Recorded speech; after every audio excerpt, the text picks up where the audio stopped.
Hi there and welcome to How To. Now I've just heard a van in the driveway, which hopefully means Lance the butcher has arrived, and I'm wondering what he's going to bring with him today. Is he at the door? He is. Lance, how are you? Oh, I'm very good. It's good to be back, Helen. It's good to have you here. Look at you, what have you got on your shoulder? Oh, I've got a couple of legs of lamb here. A couple of legs of lamb. They look like good sized legs of lamb, are they? They certainly are. They're off about a 20-kilo leg. 20 kilo. Okay, let's pop one aside because I'm sure we can only work with one at a time.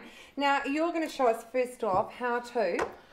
I'm going to show you how the easiest way to bone and butterfly a leg of lamb. Okay, because often, especially at summertime, butterfly legs of lamb on the barbecue are fantastic. And while it's lovely to do in winter to do that slow roasted entire leg, when time's not on your side, when you need to cook it quickly but you still want beautiful succulent lamb, a butterfly leg of lamb is the way to go. And while if you go to Victoria Avenue Meats, you have butchers like Lance who'll do it for you, it's Absolutely great to learn how to do it yourself.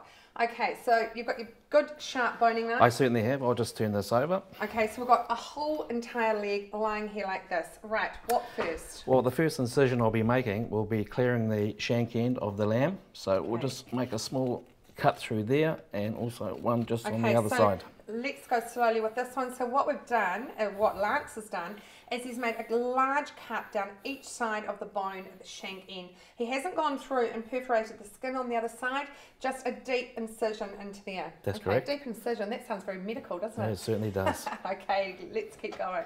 Then we'll move up to the other end of the leg, which is the hip bone. Yes. And we'll make a small incision through there, and we'll just follow that bone, which you can see there, just around there.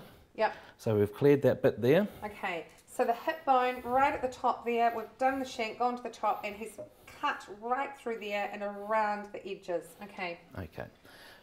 Before we go any further regarding on the shank end, we'll take out the hip bone first because it'll just make it a little bit easier later on. Okay. So we just go into the joint through there, and we'll just move the knife slowly underneath the bone. Then we'll just move. So when you say joint, you're actually completely right. We've got, if you can see into there, we've got a ball and we've got a socket. That's your hip joint, what you've done with your knife, I think I'm getting too much information now. What you do with your knife is you poke it in and go all the way around so that ball then pops out, correct? Yes, it does. Okay, sorry, I'm interrupting. No, not at all. So we'll just clear this around, take that off through there. And that, there we go, and that just comes off just as so. You know how I had a little kind of fluffy dog on the floor? What do you reckon he'd do with that? Oh yeah, tell you what, he wouldn't take much work for that one, I tell you. Okay. Now the next incision, as you can sort of look at it and say, well, the bone will run through there, and then the bone will run through there, as you can see a little ball there. Yes. So if you visualise where the bone is, you can just run your knife, not too deep, about that far. Okay, so we're talking about 2 to 3 centimetres deep. That's right. Along that bone, as you can see, you can follow that bone through there. Yep. And we'll just go straight through there as so, like that. And that just opens that up. Yep. Then we'll just go on the other side and just do the same again. We'll just, as you're cutting, you're pulling the meat away from the bone, so it makes it easy to see. We just go up under there. Clear that under there and just run your knife down there. Then we turn it round. Then we'll just clear on the other side of that shank. Make an incision through there. Move the meat off there. And we'll just follow that bone round there until it's actually come off, as so. You make it look so easy. Is it really that easy? Oh, no, it's not actually. Now we've taken this bone out, so yes. We've got that out. So here we've got kind of a big piece here, haven't we? A big that's the top. piece. That's the top side of the lamb. Okay. As you know, everything's in seams. Yes. So first of all, we go here, and this is where the top side is. You just go along the seam there, and we'll just open that up as so. And when you say seam, you mean that there's a natural division? That's right. There is. So it's all the kind of muscles and how they. That's right. In. Okay. Okay.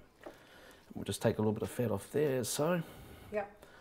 Then we'll move it around on this side, and we'll take out that little bone that's there. We don't need that. Right. That'll be a bit tough to eat. Now we'll go in about 1/2 inch into this meat area here. Yes. as so, and that'll just open that up. Right. Yep. And of course you'll get a little bit of fat in That's there. okay though, particularly if you're putting it on the barbecue, because it's Oh, just yes. going to melt its way off, isn't it? And it's going to add some moisture into Oh, the there's no meat. doubt about it. So that's all right, we're happy with that. Okay. Now, that's basically a butterfly leg, but you can actually go a little bit further.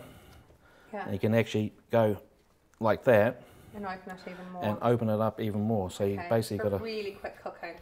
Yeah, it wouldn't take very long, about 40 minutes on the barbecue. So if I, I'm with you. I'm probably a little bit less. So if I was given this, I would then turn it over, make some good slashes through the skin there, and insert big, fat, plump cloves of garlic.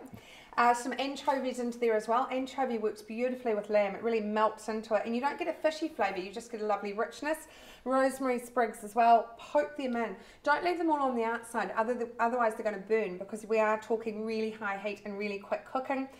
Brush it with oil, season it, and then you're going to put a really high heat on the barbecue. About 15 or 16 minutes, I generally use as a rule of thumb each side. Allow it to rest, really important, and then slice it, and there you have it. It's beautiful. If you're doing it in the oven, I'd go to about 200, 210, and again, about probably for this thickness, I'd do about 20, 25 minutes. That's right. What do you think? Yeah? Yeah, well, every barbecue is different, I suppose. Yeah. And I like it a little bit pink still in the middle. Hey Lance, thanks for that. Hey, my pleasure. Great.